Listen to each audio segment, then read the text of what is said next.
Hi havia una vegada, d'això fa molt de temps, l'exèrcit més poderós del món va entrar a Catalunya.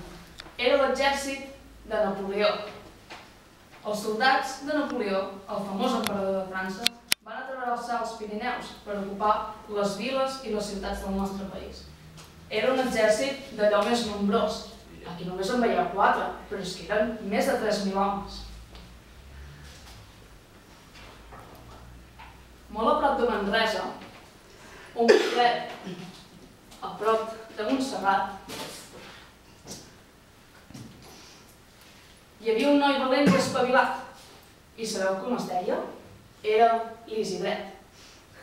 L'Isidret era un noi molt valent i espavilat, i els volia plantar cara. I li deia a la mare, si jo fos més gran... I tu què faries, Isidret, si fossis més gran? Doncs va, declarar-los la guerra. Uf, sort que ets petit. Va, passa cap a casa i no diguis ximpleries. Finalment, l'alcalde, al veure que molts homes del seu poblat sortien al carrer esbojarrats cridant que volien defensar la seva terra, va decidir, doncs, que, bé, reuniria el poble al comtat de l'Ajuntament tots aquells que volguessin lluitar contra l'exèrcit de Napoleó. Doncs així va ser. Tothom a la plaça cremava els papers que duien les ordres i els segells de Napoleó i estaven ben decidits a lluitar contra aquest invasor. L'Isidre, que es mirava tot de casa ben lluny, doncs va veure que hi havia molta gent que volia anar a lluitar. I va córrer i es va escapar de casa per anar a seguir a la resta del poble.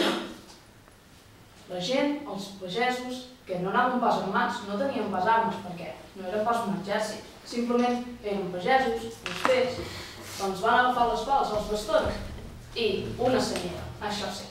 I se'n van anar directe cap a Montserrat a lluitar contra l'invasor. Però el que es va quedar va ser en Jaumet, que l'Isidret deia, Jaumet, sisplau, deixa'm venir a mi a lluitar també. Jo també soc valent, tot i ser petit. I en Jaumet li deia que no ho podia ser, era massa petit i que a més era l'hora de família i per tant havia de marxar cap a casa. I se'n va anar amb els seus homes. L'Isidret, però, que era un noi ben feliç i entremaliat, però se'n va anar pas a casa, no. Ell va entrar a dins de l'Ajuntament. Remenava a veure si podia trobar una pistola o algun pal o alguna cosa que el servís per lluitar contra l'invasor. Però sabeu què va trobar? Va trobar un timbal. Al principi de tot es pensava que, un timbal poc li serviria de gaire cosa per lluitar. Però, bé, vas pensar que abans d'estar a casa fent el tropo, sense fer res, i sense ser de profit per la seva terra, doncs, va decidir que se n'aniria cap a Montserrat i com a mínim faria una mica de pressa.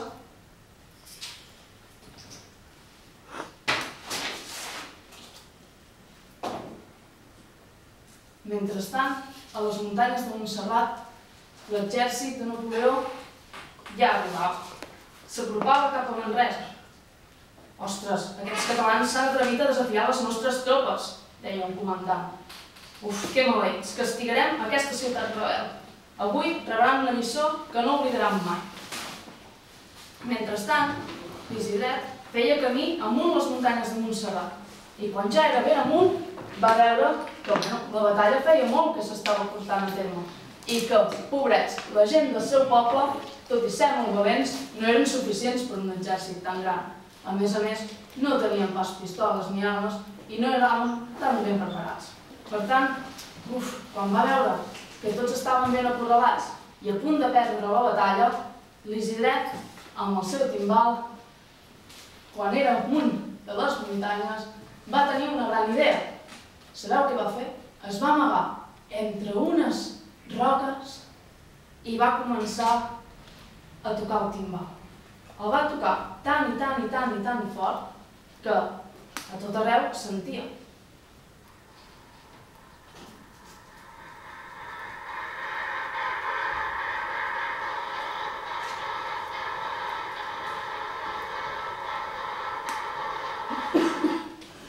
El seu timbal, com que es va sentir a tot arreu, doncs Napoleó, que era darrere de les seves tropes, doncs es va pensar que hi havia un gran exèrcit allà a les muntanyes, milers i milers d'homes esperant per combatre.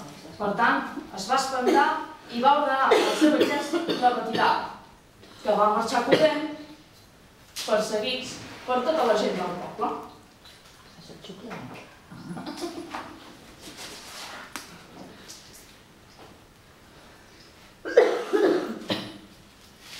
Més tard aquell mateix dia, quan ja la batalla havia passat, l'Isidre va rebre una gran festa al cantó de l'Ajuntament. Tothom li donava les gràcies a aquell nen tan valent que els havia salvat de l'exèrcit de Napoleó. I vés a saber què hauria passat si ell no hagués pas trobat aquell timbal i no hagués pas sigut tan valent de pujar a les muntanyes i, defensar el que era seu, la seva estimada pàtria. Fins i tot la gent del poble li va fer un monument al centre de la plaça, perquè tothom, tant petits, grans com vells, sapiguessin per sempre més quina havia estat la història d'aquell petit nen que els havia salvat. I bé, si algun dia mai aneu al poble de Montmeló, al cantó de l'Ajuntament, i veieu l'estàtua, sabreu quina ha estat la història del Tembaler del Bruc.